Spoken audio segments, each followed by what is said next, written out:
In modern investigations, the truth isn't just found in interviews, it's found in the data. And in this case, detectives quickly learned the suspect's story didn't match the digital trail he left behind. It began with a missing person report, a husband claiming his wife never returned from a late errand. He insisted he was home all night, asleep, phone on the charger. But investigators didn't rely on his words, they relied on the tools. Vehicle telemetry from the couple's SUV showed engine activity at 2:17 a.m., miles away from the home he swore he never left.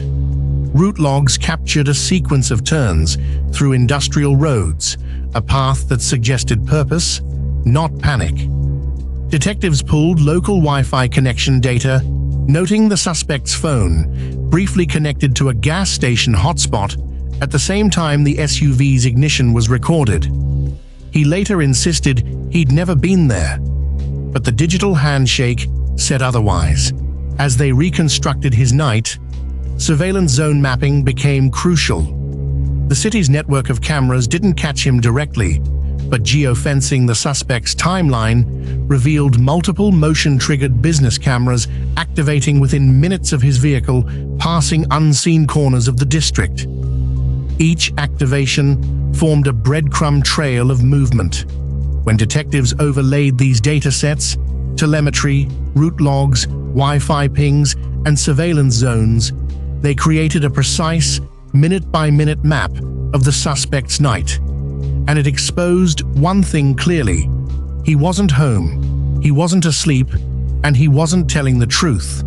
The data showed a hidden stop in a remote turnout, the engine idling for 9 minutes, long enough for something to be dumped, moved, or concealed. That location would become the center of the investigation. Because while people can lie, delete messages, and rehearse stories, vehicle computers don't lie, routers don't lie, and the city's silent cameras don't lie. In the end, the suspect's downfall wasn't a confession or a witness. It was the digital footprint he never realized he was leaving behind, one the investigators used to unravel every part of his carefully constructed lie. As investigators followed the data trail to the remote turnout, they noticed something unusual. The soil had been recently disturbed, a shallow scrape in the dirt, circular, almost as if someone had placed an object there and then quickly retrieved it. But nothing was left behind. No bag, no clothing, no visible evidence. Still, the digital timeline pushed detectives to keep digging. They subpoenaed the suspect's smartwatch data next, something he claimed he hadn't worn for weeks. But the metadata told a different story. At 2:31 a.m., while he insisted he was sleeping, the watch recorded an elevated heart rate spike and 118 steps taken. The route logs placed his vehicle near the turnout at that exact moment. Then came another discrepancy. His home's smart thermostat documented the front door opening at 1:58 a.m., followed by a drop in indoor temperature, something that could only happen if the door stayed open longer than he claimed. Detectives cross-referenced this with Wi-Fi connection patterns from neighboring properties. One neighbor's outdoor security system automatically logged the MAC addresses of nearby devices every 5 minutes. The suspect's phone appeared twice, both times aligning with the mysterious window when his car was off, but his watch registered movement. Meanwhile, analysts expanded the surveillance zone map and discovered that one of the motion-triggered cameras captured something. Not the suspect, but a faint reflection on a storefront window at 2:22 a.m. A vehicle matching his SUV's shape, headlights dimmed, rolling slowly past. Still not enough to arrest, but enough to unravel more lies. Investigators began reconstructing his alternate route, the one he denied taking. And then, the most damning data point arrived: a deleted Bluetooth connection. The SUV's system had attempted to pair with the device at 2:14 a.m., a device belonging not to the suspect, but to the missing woman, which meant she was in the vehicle long after he claimed she vanished. But before they could confront him with this discovery, a new piece of information hit the command center: a fresh signal, a device pinging from a location no one expected, a device that shouldn't have been active, a device belonging to the victim. And when detectives traced where that signal was coming from, everything about the case shifted. A portable router had been powered on within the last hour, likely triggered by motion or a battery pack. Someone had been here recently, and they'd brought the victim's device with them. Investigators pulled security footage from a gas station half a mile away, hoping for a glimpse of who was accessing the area.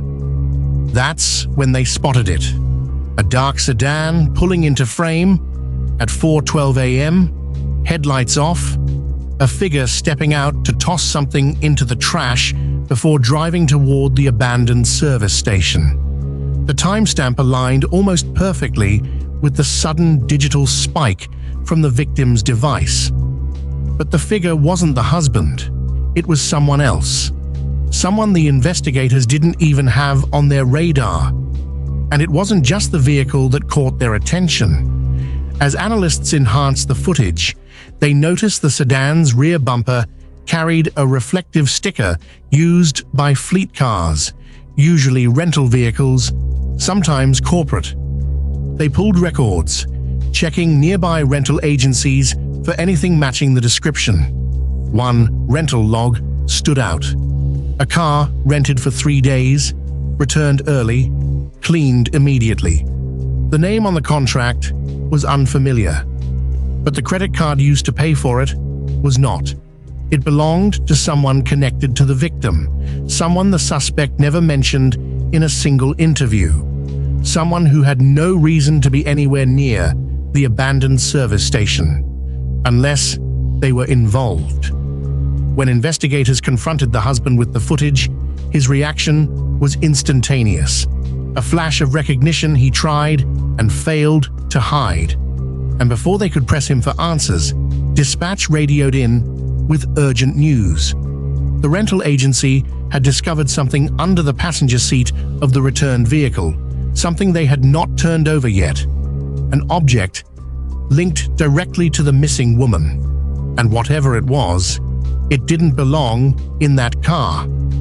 Investigators rushed to the rental agency, unsure whether the object found under the passenger seat would finally clarify the case or complicate it even further. The manager handed them a sealed evidence bag. Inside was a single item, a broken key fob belonging to the victim's spare car, the one she always kept at home and never took with her. It wasn't just broken, it looked deliberately snapped in half, and the damage pattern didn't match an accidental break. Detectives immediately asked why this wasn't reported sooner, and the manager explained the car had been vacuumed before they realized the significance. But the employees remembered something else. When the sedan was returned early, the driver insisted on dropping the keys into the after-hours box, avoiding face-to-face contact, and the interior smelled faintly of bleach. Forensics swabbed the car and found what investigators feared: traces of diluted blood in the door seal.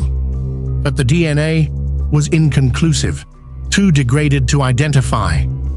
As detectives widened the timeline, they uncovered another twist. The rental sedan had been captured on an LPR, license plate recognition, camera hours before the victim's device pinged at the service station. The route didn't follow the husband's path. In fact, it intersected with it. The two vehicles had passed within 2 miles of each other at nearly the same time, yet neither man had mentioned seeing the other. That raised one chilling possibility. They weren't acting independently. Meanwhile, analysts cracked the portable router's cached network history. One of the last connections wasn't the victim's device, it was a laptop that had logged into a hidden Wi-Fi network used only once before, 2 weeks prior, in a completely different part of town. A park. A place the victim had visited on the last day anyone saw her alive. Detectives returned to the husband for answers. But before they could confront him with this new link, they received a call from search teams combing the abandoned service station area. They'd found fresh tire tracks behind the building. Tracks from a third vehicle, neither the husband's SUV nor the rental sedan. This new vehicle had arrived after investigators left the scene. Someone was watching. Someone was moving. Someone was still active. And just as detectives started to cast suspicion on this unknown driver, dispatch came over the radio with a tone no one wanted to hear. A new body had been found, not the victim, someone else. And what was found in that victim's pocket changed everything.